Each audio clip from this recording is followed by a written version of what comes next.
Welcome. In this video, I'll show you how to change paper stock on Vistaprint. All right. So first up, go ahead and log into your Vistaprint account. Once you're in here, for example, you're just starting creating your design. Okay. Maybe let's go ahead over to signs and banners right here. Maybe we're going to select posters and rigid signs. Okay. Posters right here.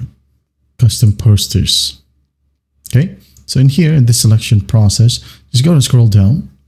And here you have paper stock. Click on it and you have semi-gloss, depending on the template that you choose. For example, a business card, a stickers, something like that. You'll have different paper stocks as well. Okay. For example, for business cards, you don't have that plenty of option. I think as far as I remember, you only have two: the matte finish and the like steel look. Okay. Now, let's say, for example, you are currently working on this specific project. Okay. Let's say I'm gonna choose the sizes right here. Then I'm gonna go ahead and edit my design right here. Okay. So for example, you're done editing. You now go ahead and click on next.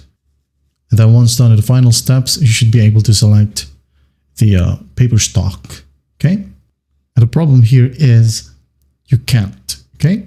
You'll only be able to change the paper stock if you go ahead and create a new design, not in the editor. But don't worry, you still have an option. You can go ahead and contact support to change the paper stock. Okay. For example, you want to go ahead over to your projects right here at the top.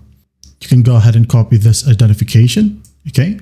And give this to support. Okay. Call them if you want to. Hey, I wanted to change the paper stock of the project that I just edited. And before I continue with my purchase, I would like to change it to something like that. Okay.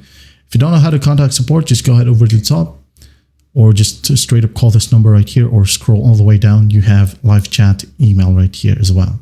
Okay. For phone, you have these options. And do take note, Monday to Friday, Saturday, Sunday, just click on request callback right here. All right. That is it. That's how you change paper stock on Vistaprint. I hope this video helps. I'll see you in the next one.